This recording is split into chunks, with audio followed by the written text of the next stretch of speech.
Welcome everyone, and thank you for joining us for today's webinar, Effective Metrics to Advance Your Food Safety Training. My name is Chase and I will be moderating the session today. Now I would like to take a moment to introduce today's speakers. First, I am pleased to introduce Dr. Irene Boland from Learning Development Institute. Irene is a learning consultant who helps clients reach their training and performance goals through developing learning strategies, creating training materials and performance goals, and supporting subject matter experts to become better trainers. Irene has a PhD in education. She conducts learning research and takes pride in bringing her clients the most effective solutions to workplace problems. Additionally, we have Laura Nelson on our call today. Laura is a VP of Food Safety and Global Alliances here at Alchemy. Laura has over 30 years of experience implementing food safety and quality control programs for processing, packaging, food service, and retail operations. She has worked with global retailers and manufacturers in implementation of their food and workplace safety programs. Welcome, Irene and Laura. Today, Irene will start by providing us an overview of setting learning strategies within an organization, and then Laura will discuss setting operational metrics focusing on the Conagra brand case study. We'll finish it off with resources available to you and your teams, as well as the Q&A at the end of today's session. With that, I will gladly hand it over to Dr. Irene Boland to get us started. Again, thank you for joining us today, and we hope you enjoy the presentation. Thank you very much, Chase. I'm delighted to be here. At LDI, we've been supporting learning organizations and developing effective learning strategies and training programs for over 15 years. Our experience spans from food production to healthcare, from military to K-12, and through the years we've learned how to solve some vexing problems. We work together as a partner with our clients and look for the solution that best fits you as an individual organization. We've helped our clients establish their training processes and standards, improve the quality of their courses to achieve significant changes in on-the-job performance. In just one example, we worked with a manufacturer to improve their approach to one compliance course, and by the redesign that we did and the way that we relaunched it, we saved them more than $1.2 million a year in training costs and lost productivity. So please reach out to me. We'd be delighted to talk to you about the challenges that you and your team are facing or goals that you're striving for. But what I want to know now is a little bit more about you. So we have a polling question, and if you could let us know what your level of expertise is right now in adult learning. So if more than one applies, it's okay to pick multiple. You could say, you know, I know how I learn, and that's what I use when I try to teach other people. Or I know what works because I do train people. Or I've studied adult learning, whether that is that you've taken a course. There we go. So this is very interesting. So we've got just about equal marks for people using intuitively what works for you, and based on your experience, what works as a trainer. It's okay if you haven't studied adult learning. There's no problem with that. It's a very big field, and what is helpful is to learn the nuggets that you need in order to be able to be effective. You don't have to become an expert in it. So when we talk about learning strategy, there's different ways to think of it. There's the studying strategy that you do for yourself. There's teaching strategies that you do for your students. And then there's organizational strategies, which is what we're going to talk about today, which is strategy that has an impact on everyone in the organization. So where do we start? It's a huge universe of things that you could chase down and go after, and it can just be vast. And we don't want you to get lost in it, so we're going to talk about a method that you can use to help get it under control. And that method is referred to as Scan, Focus, Act. In the first part of it, we took a look at the wide array of things that you could be focusing on, which really helps you understand the big picture of what's going on with your company. Now, in other groups, I have to talk to them about why measuring is important, but for you, I know that you already get how important it is to measure things that are important to you. You're measuring many, many things every day, and there's probably still things that you would like to measure that you don't get to measure simply because you've run out of time. And that's why we're going to talk today about which kind of metrics are most valuable for you to be measuring and which ones might not be as useful. So a lot of what drives us right now is FSMA. And luckily, FSMA has been pretty clear about what the expectations are. We know in adult learning that people like to know what's in it for me. And as food safety professionals, you know what's in it for you when you train your worker, when you observe that the worker can do the task competently, and then periodically audit the worker. You also know by the images on the right, what are some of the consequences if we get it wrong. So when you're scanning the environment, there's a lot of people that you could talk to. I would recommend that you start with leadership. So if you're in a role where you have an executive above you and even all the way up to the chief, and then also go across the organization as well, and ask them for their input about what's going right and what's going wrong when it comes to food safety training or any other training that you're trying to accomplish. And if you're not getting a whole lot of feedback, you might try some very simple questions. I would start with the stop, which is, what is it that we're doing today that we should quit doing? Chances are everybody has an opinion on that. And then you can also ask them, what aren't we doing that we should start doing? And then you can modify and ask versions of those questions to find out things that we're doing, but we're not doing it enough, or things that we're overdoing.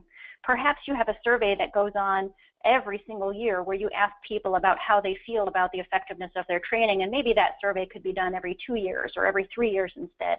It might be a good thing, but maybe just too much. So I'm going to ask you to walk through with me a fictitious scenario where all of us who are on the call work at the same food production company. And our food production company, we have 10 plants. And in our 10 plants, we're making more than 100 different products, right? 100 SKUs. We're very busy. We're turning out lots of things that make our customers very happy. So now, who are we going to go visit? We don't have the time or the budget to go talk to every single person in every single plant. So we're going to have to be picky and select a representation of our plants that reflects the variety of experiences that they have. So one of the types that you might look at is, who's your highest volume plant? Who's busting at the seams because business is so good and they have to keep figuring out even incrementally small ways of how to be faster. Then look at who's most complex. If you have an organization that's doing more SKUs than anybody else, they've got more changeovers, they've got different equipment, they've got different kind of environment going on than over in the high volume plant. You might also look at if you have a new plant that you've joined through an acquisition or a merger, and they're going through pains of trying to become part of the team. That would make them a little bit different, and they would have different needs too. And then everybody, I think, has one of these, a plant that's struggling at the moment. So if you have someone who's had some quality issues and they just keep coming, haunting you back, and you've had to do a recall or you've had to throw product away, those are a good opportunity as well for a representation of which plants and which people you want to go talk to about what they think is needed for training. Now, who should you send? So people like to talk to people that they feel comfortable with and people they think they can trust. And so you have a choice about who you send, and you know what, if you happen to be the inquisitor, then look around you and find someone who's more of the friend and send that person in your stead and let people talk freely. So you want to pick someone they can respect, so this person should know about food safety, but they also want someone who they feel will listen to them and will advocate for the changes that really need to happen. Not someone who's just there to, pretend to listen and then carry out what corporate wants anyway. So it's good to be choosy about who you send. When you visit each plant, you want to arrange to meet with people across different functional areas. So in our company example, we'll talk to operations, sanitation, warehouse, quality, purchasing, human resources, safety, and so on, so that we get a really full picture. But we're also not just going to talk to the top leaders. I mean, naturally, we're going to talk to the plant manager and supervisors and managers, but frontline leaders and individual workers have a very important voice too. As any of you know, as you've worked your way up through the ranks of a company, what leadership perceives is happening and what frontline perceives is happening can often be very different, and it's important to understand both. Sometimes people will want to talk to you one-to-one, sometimes they'll want to talk in small groups. Either way is okay. You just want to make sure that they understand that two big things, that you don't have the power to make all their dreams come true of whatever it is they want to ask, but that you're going to advocate for what's the right move that should be done. And that you're not going to turn around and say, hey, Joe over in operations told me this. But you're going to take their recommendations and make them into anonymous recommendations that don't point back at a particular person. That way they can feel free to tell you if something's going on that is just wrong, and they can feel free that they're not going to experience any retaliation. So naturally, you'll hear, why do we do training and what do we accomplish? And for sure, we have to do our compliance training in order to stay out of trouble. We all know that one. But why else do we do training? Is it because we want to be efficient? Is it because we want to improve on some other metrics that really matter to the business? Sometimes you'll hear, oh yes, we got performance improvements. But a lot of times you'll hear that we have no idea if there's a relationship between the training we're doing and whether anyone can do their job better. Now in food safety, you may see that if you train, then certain metrics get better when you're measuring for food safety. But other ones, you may train and train and train, and still the same issues come back to haunt you again and again. Those are some of the most painful opportunities that might make it to the top of your list. So one of the things that we want to focus on is making sure that when we build training and when we take time to take people out of production, that we make sure that what we give them is really going to be effective, that they can learn from it, that they can develop new skills, that they can change how they behave on the job. And if you're finding that people are not talkative, again, it's a great time to use these very simple, what should we stop doing, what should we do more of or less of, or start doing that we haven't done before. After you do these visits to the plant, you will have heard a tremendous amount of feedback, tons and tons of ideas. You can't possibly act on them all. That's when it's time to get into focus. As a subject matter expert in food safety, you absolutely have a big heart for food safety and you love it. And when you're asked to teach it, you start out by doing what's absolutely essential that people really need to know in order to do their job. And like any subject matter expert, what can happen is that you start to bring in additional details because you want them to understand the big picture. And one more really interesting story because it's going to drive home the point, and some related details that are going to be useful someday, and something that you might use just in case. And eventually then you end up with a problem called cognitive overload. And if you think about your learners and their minds and how much they can learn, it's like a glass. And as you're teaching or training them, you're pouring more and more in. Eventually, if you pour too much in, stuff starts to spill out. And either they're no longer listening and processing what you're teaching them now, or they're quickly forgetting what you taught 5 or 10 minutes ago because of that overload. And it's not that they're not paying attention, or it's not that your material isn't interesting. It's just a limitation of the human brain that we can only take so much, and then we kind of stop learning for a while. So when we think about the requirements of FSMA, they are very clear when it comes to preventive controls, that you need to have your policies clear, you need to have procedures, and maybe you have more than one procedure related to each policy, and that people have to be able to do a great job. And you'll notice at the bottom of the pyramid there, I wrote performance support on purpose, because frequently training is not going to be the answer to what you're trying to do. So you don't always have time to pull people away from production to sit for a full hour to talk about a topic. Even if that training would make a huge difference, you don't have the luxury of taking them away from production to do that. So I've listed here a variety of ways that you can reach people and you can teach people and you can have a positive effect on their behavior change without having to sit them down for official formal training. So please try to think of when you're trying to help people get their food safety skills and how they do their job and make it improved, that it's not always training. There's a number of other things that you can do as well.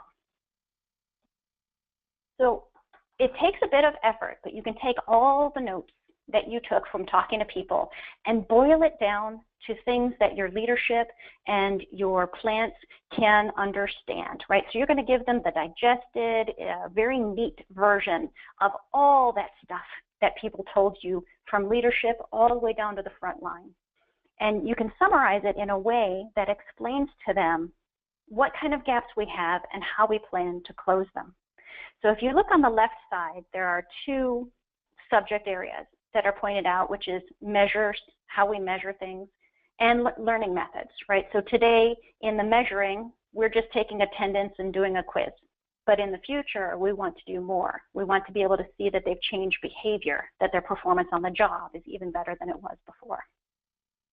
And in the middle, we're talking about actions that we're going to take in order to get from where we are today to where we want to be tomorrow. And that tomorrow is a metaphorical tomorrow. It's not literally tomorrow. It could be 6 months or a year down the road that we'll finally get to that destination.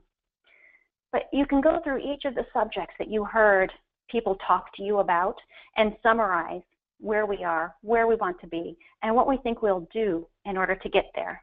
And that makes good material for you to then go back to the plants and ask them, you know, we tried to listen very carefully. Did we get it right? Did we really understand the challenges that you're facing, the problems that you have? And do these solutions sound reasonable? Or did we miss something? Did we build a solution that's going to be a huge burden or that's going to interfere with how you operate? And that summary, I wouldn't just take it back to the plants that we visited, but I would share it with all of the plants. And of course, you don't have to travel necessarily to do that, right? You can get on a conference call, you can do a shared screen with them and say, here's what our thinking is, what do you think? And that's an opportunity for you to revise those gap closures until the plants all agree that all of those things would be great. And you can ask them, if you had to pick only 3, which would be your top 3? Of course, still managing expectations that you can't guarantee them that they're going to get any of their top 3, because in the end, you have to go back to corporate and talk to them as well.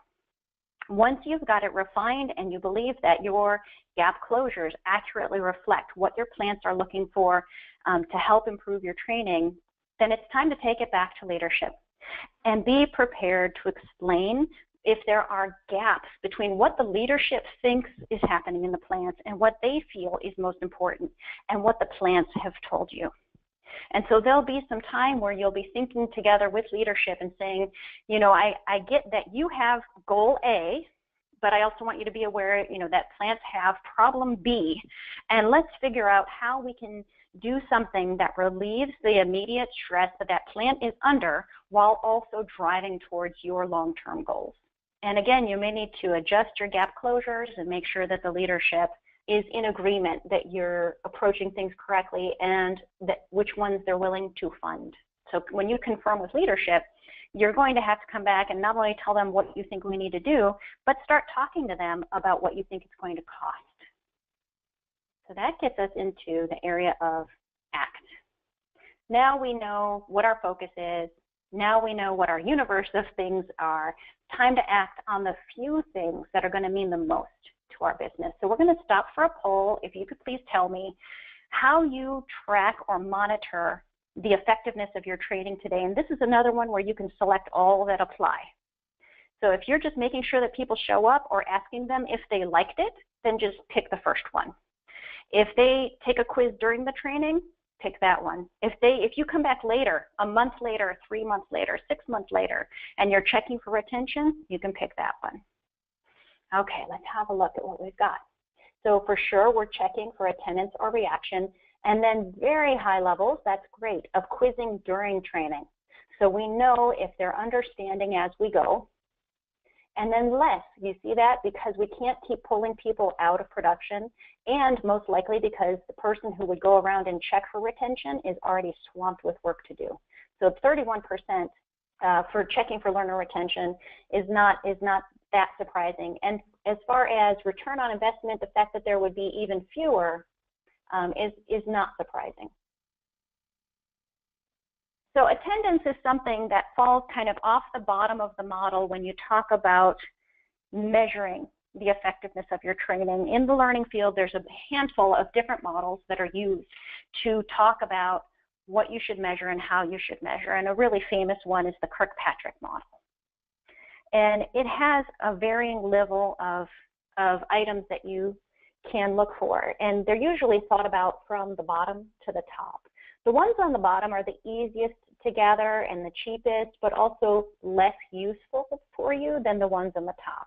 And then, of course, as you get towards the top, they become more actionable. You have more evidence and more proof that your learning efforts are working, or more actionable responses that you can use to improve your training so that you can make it into something that's providing a return on investment. Gathering data for the metrics at the top is more time-consuming and more expensive, so you have to pick and choose which of your initiatives are worth measuring all the way to that high degree. And then, of course, the measure that regulators ask for most is attendance, and that hardly ever gives you any information about whether or not it was effective. One of the tools that we've prepared for you and that we'll send out to you later is a calculator that helps you to calculate what it costs to build and host training, and it considers a lot of things, including your time as a subject matter expert and anybody else's time that you use to build the training, whether it's e-learning or classroom training. But then it also talks about what does it cost when we take people away from their jobs? Do they have to travel? Do we need to rent a facility? Do we bring in other expert facilitators? And who's covering those people when they're not on the job? And all of that adds up. And when your leadership wants to know what is it going to cost me in order to approve your desire to move forward, this is the kind of thing that they would be looking for. So I just wanted to thank you for having me speak with you, and I'm delighted to be here. And now I wanted to transition to Laura, who will go over with you an application of how to set up your metrics so that you get the data that you want so that you can make great decisions.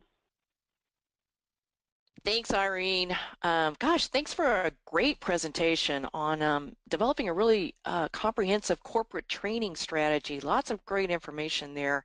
I'm going to kick off the next 15 minutes with just discussing and contrasting training programs that I've seen over the last 20 plus years. On the side that you see here on the left-hand side, you're going to see a less mature organization, a training organization. So things that possibly are characteristic of that would be training that you're doing just solely based on what the regulators require or the customer requires, your customer requires. It's just the bare minimums, right? Also, are you doing those all-day training affairs where it's a fire hose of employee orientation, food safety, workplace safety, it's everything all at once, and somehow we're expecting folks to remember all of that. Or the training involves that buddy, go stand by Bob and do what Bob is doing and what Bob tells you to do, right? So that's kind of in contrast with the more mature training program. And some of the characteristics of a more mature program includes training that's in small digestible chunks, really, and we're wanting people to remember those, right? Customized training that's training per job task, blended learning that includes classroom, on-the-job training and mentoring, and success metrics that are tied to operational metrics.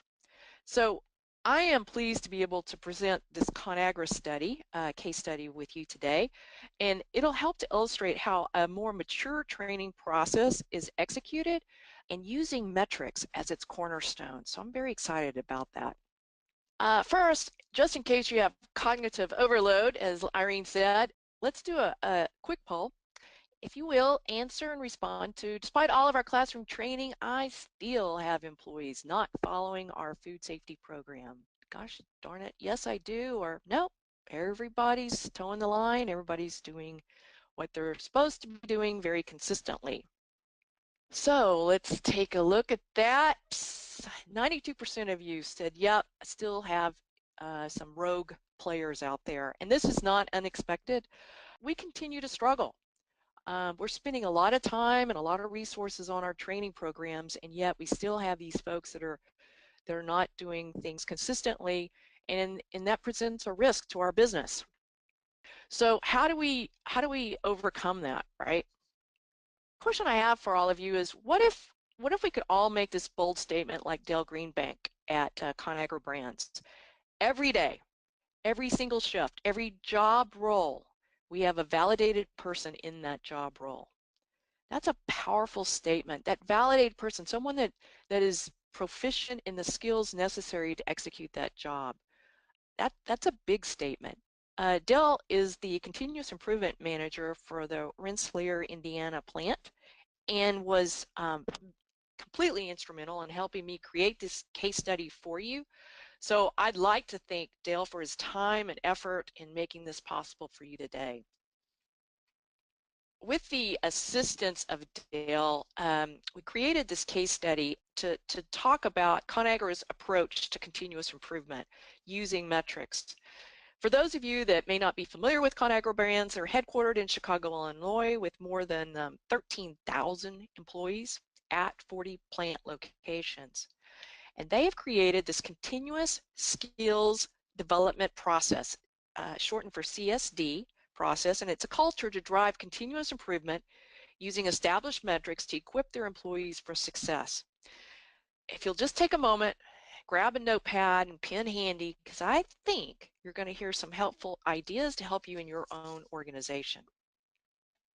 So all of our desks are full of paperwork, and the question really becomes, how much of that data are we using, right? How much is actionable? And are we taking action on that information? So here are some examples of data that the CSD team, ConAgra, reviews on a monthly basis, really to determine what actions are necessary to drive continuous improvement based on established target metrics. So take a moment and study these if you will. Note that these reports originate from multiple departments. You can see turnover coming from HR, near miss data from EHS, productivity or down reports from operations. So more to come on that. The very first approach we want to go over is what the CSD process design is. And you can see it has 4 steps: 1, planning; 2, training; 3, validation; and 4, process review. So we're going to take a look at each of those steps and illustrate a bit how this process works. And as I go through each of these steps, ask yourself, how closely does this process line up to your own internal process for continuous improvement? So the first step we're going to talk about is planning.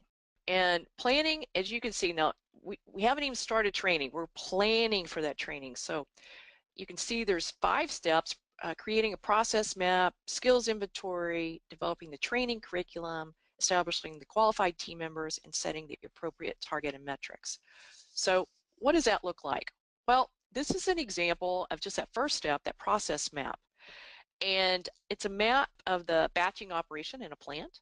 And you'll see that just within this one part of the operation, there are 41 employees with 15 distinct job roles. And so you can imagine that the training for each one of those 15 job roles will differ because of their unique position.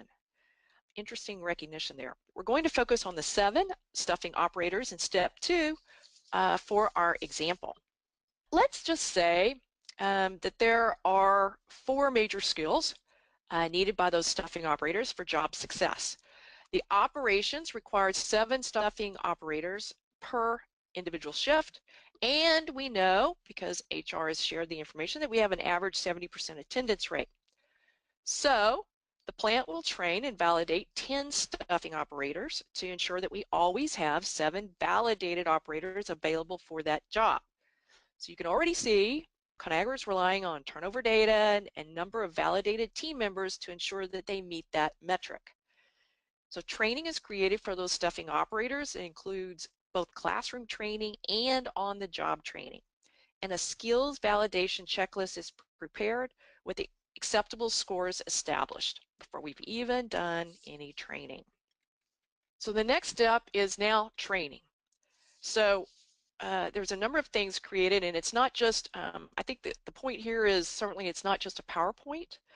We've got several different components of this training, including a playbook, the checklist, on-the-job training, and mentoring. And we're gonna talk about the role in this process for the trainer, the mentor, the auditor, and the supervisor. Clear expectations are spelled out using the skills validation checklist for this training. So the trainers follow the custom and _custom curriculum created for training these stuffing operators. And it includes both classroom and on the job. So all of that is designed and created and spelled out. Each operator is assigned a mentor, and that mentor is the coach. It's going to coach that operator on the application of their skills on the job and really make sure they can adequately learn and demonstrate each of the important tasks. And all of those expectations are shared and are very transparent. The employee knows what's expected of them, the trainers know what's expected, the mentors, etc. So very transparent process. Let's face it, it's one thing to learn a skill and another to apply that skill consistently. We saw that in our polling question, right? ConAgra uses these mentors, and those folks are volunteers from the employee base, basically employees who volunteer for this role and are trained as mentors. So they don't go into this blind, they do have training, and they are there to coach that new stuffing operator. They're there to answer questions, to actually demonstrate skills, ensure the employee has a clear understanding and proficiency of those skills, really show them what good looks like. So as you can see, this is not the buddy system where we assign a new employee to stand by Bob and do what Bob does. The buddy system really breeds inconsistency, and I think we've seen that again from the polling question. If we use that system, and a lot of times it's happening whether we're actively using it or not, and different employees are going to share or not share different aspects of a task. So this mentoring system really describes a consistent approach to learning. The step 3 is validation. So why is validation important? It really ensures that learning has occurred, number one, and it provides an important objective metric for the employees and operations, both. And it creates information that helps really refine and drive continuous improvement. That's a key element. Oftentimes we see that as missing in training programs, is that ability to refine and measure the success of training. Once a mentor has determined that the employee has attained a proficiency in the skills, they've seen it, they've watched them over the course of time, they've answered any of their questions, the mentor then reports, and an auditor is assigned to validate that employee's skills. This is that all-important validation process. In our example, the validation process involves a trained auditor who uses a skills validation checklist, which everybody has seen before, to audit the stuffing operator and to ensure that they're proficient in their new skills. Then that auditor meets with the stuffing operator's supervisor to review the skills audit's results. And ultimately, finally, the supervisor then meets with that stuffing operator, and they'll have a conversation and a discussion and review the audit findings. And the supervisor has the opportunity to really confirm the successful validation process. You know, an attaboy, you met all the expectations, you're fully validated. Or that's not the case. Together, they can develop a training action plan to help remediate a particular skill deficiency. And that's a co-developed plan. So as you can see, this entire process has a defined timeline of 30 days, and it provides the employee multiple opportunities for coaching and feedback. And there's lots of data that suggests that an employee that has that kind of feedback, two-way feedback mechanism, is a much more proficient employee, even stays longer, right? They feel validated and valued. So this shift in the CSD process is a measurement of validated employees versus the number of people trained. So hopefully you can see that nuance. ConAgra uses that term, technical right to win, and I love that term, to describe the attainment of skills by the employee that allows them to be successful. That technical right to win. If they successfully get through that process, then they have that right to win and be successful. ConAgra uses the validation process to help them assess effectiveness of their training and also support their plant's operational objectives. So the final step is this process review. So we're not complete yet. So we still have one more step. And this is the part of the process where the magic happens. The CSD team is a cross-functional team that includes operations, HR, quality, food safety, EHS, leadership, trainers, mentors, and auditors. So this is a cross-functional team that meets minimally monthly. And each month they meet to review all the reports and establish metrics to see where their attention really should be focused. And you can reflect back to the list of reports and data, all the inputs of data that they share during this meeting. This is an example of a scorecard, and it is a bit of an eye chart, but I did want to call your attention to the list of validations, and this is just for one employee. So on the left-hand side in very small print, which you cannot read, is part of an employee's training record. But it's clear that this employee has been trained, mentored, audited, and fully validated for the positions of a backline operator, a frontline operator, and a team lead. So we get the value of this, right? In the event of an absence in one of those positions, this team member has the validated skills to fill in. So this is exactly what Dale Greenbank meant when he said every day, every shift, every job role, we have a validated person in that job role. So consider there's no scrambling, there's no last minute abbreviated training or using Buddy Bob to show the new person what to do. We have validated individuals. We know what the attendance rates are running. We have all of that, and we've managed to those expectations. Here are some the questions discussed in the monthly CSD meetings. So as an example, operations might share, hey, we've got some new equipment that's being ordered. It's going to require some new training and possibly some new employees hired. And so this cross-functional team then plans for that new event. Operations might report downtime has surpassed the target metric for that particular piece of equipment. And so a focus needs to be on maybe a skills assessment done. What are we missing to address that? Maybe some retraining for those associates, some different training or reinforcement of some certain things. HR might report that they have some tenured associates that are retiring at the end of the year, resulting in a timeline discussion of recruitment, training, and validation efforts in order to prepare for a replacement of those senior folks. So maybe EHS is seeing a spike in a particular injury, and the list goes on. So it's really, hopefully, easy to see that this is not your typical static cookie cutter approach to employee training. This evolves and involves a cross-functional team that shares objectives together, and using the established objective metrics that they have, that they collectively own, to make decisions and to deploy the resources they have to address those specific areas of opportunity to improve their organization. So I'm guessing, if you're still with me, many of you are asking, how in the world can a plant possibly justify this type of an investment into all of these resources? And here is just an example, one example of the improvements ConAgra realized in one plant through the efforts of this CSD process and the team.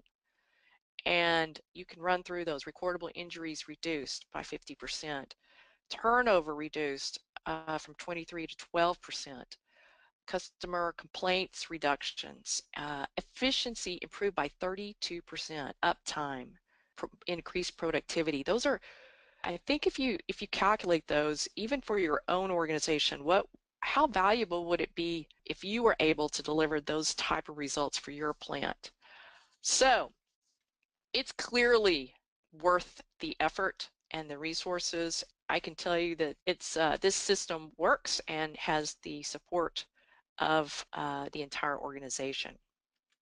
So if you see the value in this approach and are interested in revitalizing your own training process, here are some steps to consider. Gosh, reach out to other departments and discuss how you can work closer and collaborate. Engage employees by asking for employee volunteers to participate as mentors and auditors. You know, establish that as a secondary role for these folks. You might use that as a step towards some leadership roles in development. Irene talked about this, and it's something I hear from many of you, but it is important to educate your leadership on the benefits of evolving your training program to this thing called a cross-functional team for this continuous improvement. I mean, you think about the power of some of the results that has been demonstrated for you, and I think you can start to see, you know, we're all fighting for time and space to do some training, to get in front of these employees, and by working together with all these cross-functional teams and different departments, then you're able to really focus down on, gee, where should our efforts be placed? One thing you should or could do is really identify the different streams of reports that are available out there, and collectively with this other departments establish what metrics that will help move the organization from a firefighting mode, always not being prepared, to a much more proactive mode. And one thing to ensure that those established metrics are actionable. We just collect a lot of data, and we don't always do much with all of that data. We don't have time to look at all of it. So be selective in looking at the data that you want, establishing the metrics that are going to move the needle. And by doing that, you're going to be able to sustain a process like this. So with that, that completes my presentation. Thanks for your time. And gosh, good luck in your own journey of continuous improvement. Hopefully you found some real good nuggets that you can take back to your organization. And I'll pass it back to you, Chase. Terrific. Well, thank you, Laura. Really appreciate that.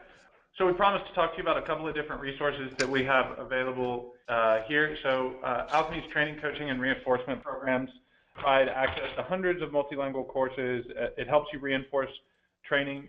If you are an Alchemy customer or if you're just learning about Alchemy, our Coach app is a wonderful tool that really helps reinforce these kind of principles on the floor and really aligns very well with what we've discussed today. So if you're new to Alchemy, there's several additional tools that you can look at.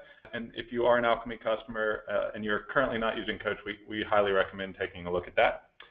And so next, on to the fun part, Q&A. So we have a couple of questions that are coming in. Irene, we will direct this first one to you. Can you provide a real example of how you used the Kirkpatrick model? Sure, absolutely. So the Kirkpatrick model, you pick and choose which piece of it you're going to use depending on what you are trying to determine. So at the very bottom of it, you have reaction, and people can tell you some actionable information there for relatively cheap. If you add a question or two to the end of your existing quiz, you can get them to tell you how well they feel they understood and retained the material. Because sometimes there's a mismatch between how well they can perform on a quiz and how confident they're feeling about being able to use it. And then you can also ask them, to what extent do you think you'll take this information and apply it on the job? You could also offer them an open-ended question where you allow them to tell you what else they wish they would have learned in the course, and you can use that information to improve the course. So I use different levels of the Kirkpatrick model with my clients depending on what they're trying to accomplish. So if you were looking for something more substantial, you've got two kinds of learning, what you would call near transfer and far transfer. Near transfer is something that you can measure when somebody is in your class right now and they can show that they retained and they understood and they can pass a quiz. And then they retain it for a little while. If you want to know if it made a far transfer, you're looking for two other things. You're looking for whether 3 or 6 months down the road they still remember that information and use it, or you're also looking for whether they were able to take the general concept. Let's say you taught them thermometer reading for the purpose of checking time and temperature on a batch of food that's cooking. A far transfer would be then if they would take that thermometer reading skill and apply it on a totally different task that's not related to time and temperature. Maybe it's checking your coolers to make sure that the temperature is still correct. So if they can take that same skill that you taught them and transfer it into a different context, that would be a far transfer. And then if clients want to know the extent to which behavior is changing on the job, one of the things that you would do is measure that behavior before your intervention and measure it again after. And that's where that alchemy tool comes in real handy, because you can just observe people as they're doing a task today and make all of your notes, and then train them and then observe them again and see to what extent it changed as a result of your training. And then if you want to get all the way up to the top of Kirkpatrick, that takes a little bit more effort, because you need to identify a tie all the way to the financials or to the efficiency of your operations. So like in the ConAgra example that Laura shared with us, there were metrics from the operations. And although it was talking about, for example, a 50% reduction in injuries, it didn't tell you the exact dollars. But from that 50% reduction, you could look at how much lost time you had and how much medical bills or other types of expenses you had related to OSHA recordables, and see that it dropped by 50% by what those real dollars are, and you can report that to leadership, and that's definitely something that resonates with them and makes them want to keep funding your initiative.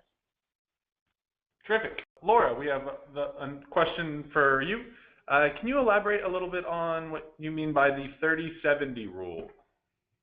Yes, the reality is that 30% of our training is formal training, so it's classroom training, it's handing them an SOP to read, something along those lines. 70% of learning actually takes place away from the formal training. So this is going to be with employees side by side, be in the break room. Hey, when this happens, what do you do? Or is it always important for us to fill out this paperwork or take these temperatures when we're running behind?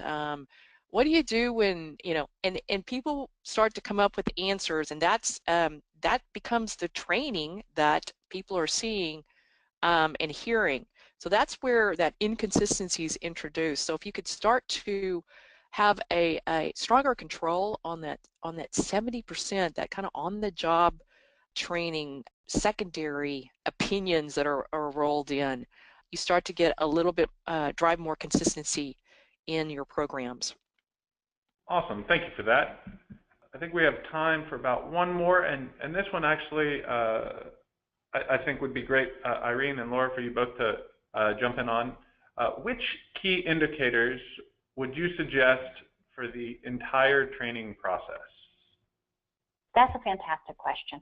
So at a minimum, I would want to show that people are understanding in the moment, because for sure, if they can't understand it while we're in class together or while they're in the e-learning together, the chances of them being able to take it further and apply it on the job are really hampered. So if I could only pick one metric to do across everything, although it's not the most glamorous metric, I would definitely want to know if I could see that they were understanding in that moment, because that's what opens the door to all the other levels of value that come out of training. Great response, Irene. And I think I would, so another key metric, I mean, if you evolve the level of understanding, if an employee scores 100% on their quiz, they understood the information in a classroom, that's a metric. If in this mentoring and auditing and validation, what we in alchemy term coaching, so in that, if we can validate that they are actually proficient in the task, they know what they're doing, they can demonstrate that would be another metric.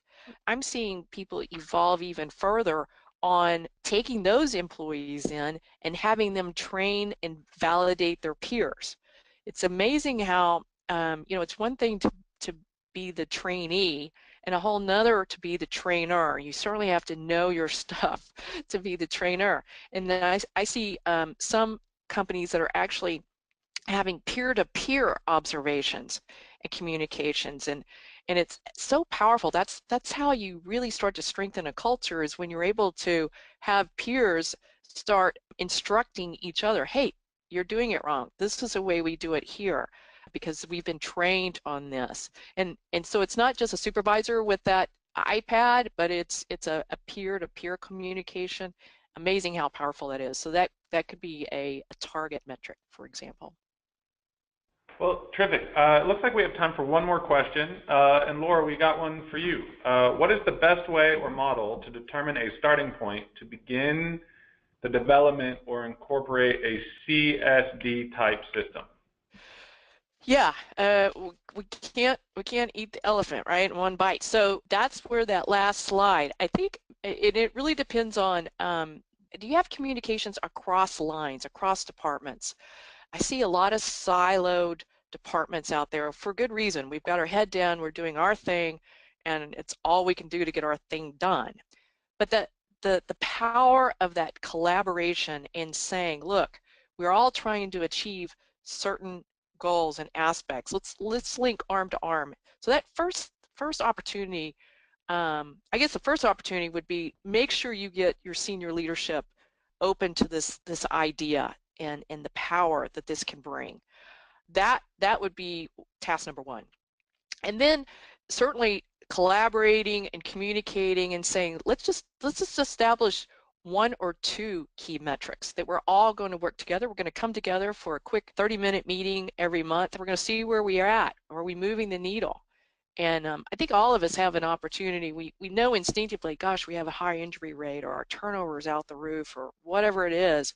So you focus on one or two of those, and you do it in a collaborative way across departments, and you really open those communication channels. So that would be step number two, and then step three is just pick a few things you want to do, and put effort towards that. And I'll just say that I know people that have tapped on employees and said, hey, who wants to volunteer for, as a coach? Who wants to volunteer for mentoring? Man, many of them are eager to play a new role or do a different task. So that's something that I think that you might find surprising. And nothing like success to breed success. Thank you for that, Laura. Well, this concludes today's presentation. We want to take a quick moment to thank all of y'all for joining today and participating in the webinar, and a special thanks to Irene and Laura for their time today. Take care.